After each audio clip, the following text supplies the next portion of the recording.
Concerning high-intensity workouts and Zwift Crits, this is a bit of a test for me today. Hey cycling community, this is Steve Grusis, the Cycling Greek. This is a non-sandbagging race, and since I've discovered these recently, I pretty much only do these. Well, these and the old guy races. In this race, we have 52 starters. And the one mistake I made in this race is I didn't get to the start line soon enough. I got on to the start line with about 90 seconds to go, and most everyone else was already there. So when everyone starts like a bat out of hell, I'm starting like a bat out of hell, but at the back end of the group. So that means I need to keep my foot on the gas longer so I can work my way toward the front to give myself a little buffer so I'm not tail gunning it toward the back. And at 65, that is a lot tougher to do. Earlier I mentioned that this race was a test for me. Ever since my leg injury months ago that I recovered from, I had been slowly getting back into riding. Once I began to feel strong enough, I started doing Zwift Crits again. And those pretty much have been the only hard workouts I've been doing. Getting to the action on the screen, I am now making connection again after a split. And that is the problem with having my foot on the gas for all that time. With everyone continuing to throttle their accelerator, I'm using a lot of bananas, and I'm going to be running out of bananas pretty soon. Of course, when you do a test, it's best to test on same courses, but usually I'm doing those city crit courses, and today I'm doing the Champs-Élysées course. Therefore, I'm going to look at distance and power.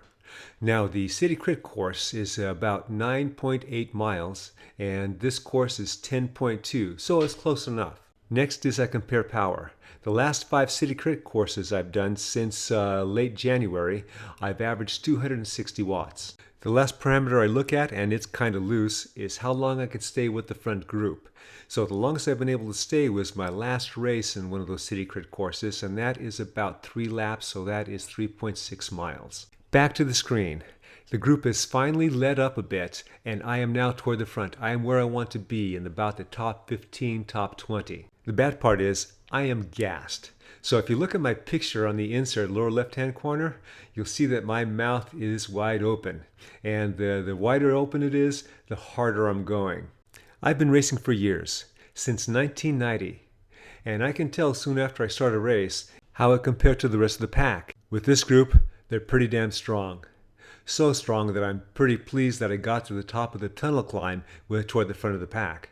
While I try to hang on to the rest of the others, let's explore why this race is a test for me. 2 weeks ago, I started doing short duration, high intensity intervals, much like what you would see in a polarized zone 3 type of workout.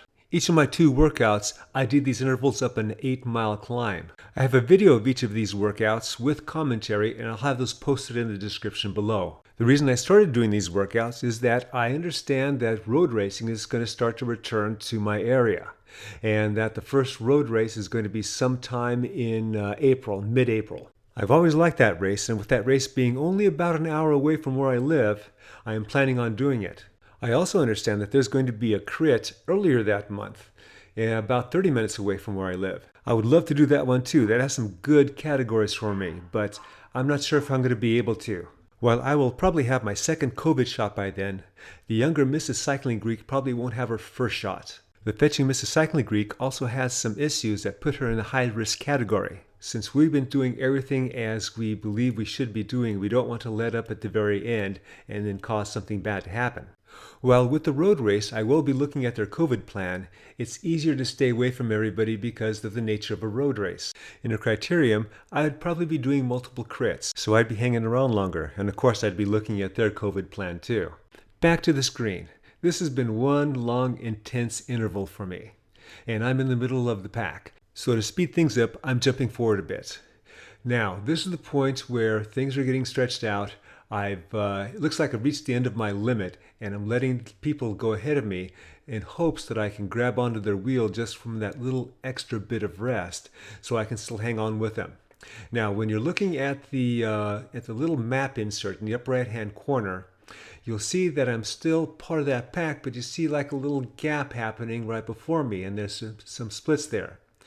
I'd love to be able to jump up to that guy ahead of me, but I just can't do it. I don't have the legs. Now I am in Plan B mode, and Plan B mode is to get on someone's wheel and be with a pack, because I'm at about 7.5 miles to go.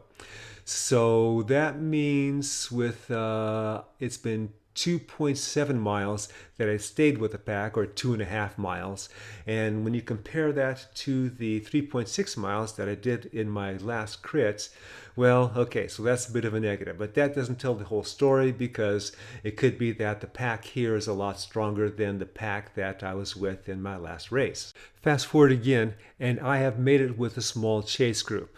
And looks like we are chasing after another chase group, and then the group that's ahead of us is the lead group. Now, in cases where I've been relegated to a chase group, I'm looking ahead and I'm looking behind.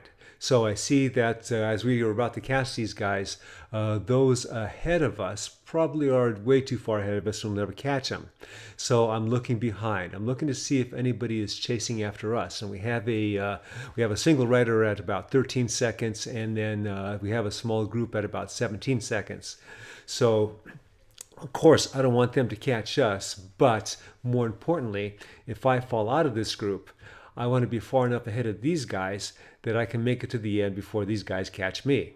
Fast forwarding again, our chase groups have been combined, and by the time I got to this point, it was pretty evident to me that not only was that front group real strong, but this chase group was real strong too. I've been with this group for almost 4 miles, and I'm starting to lose contact with them with about 3.4 miles to go.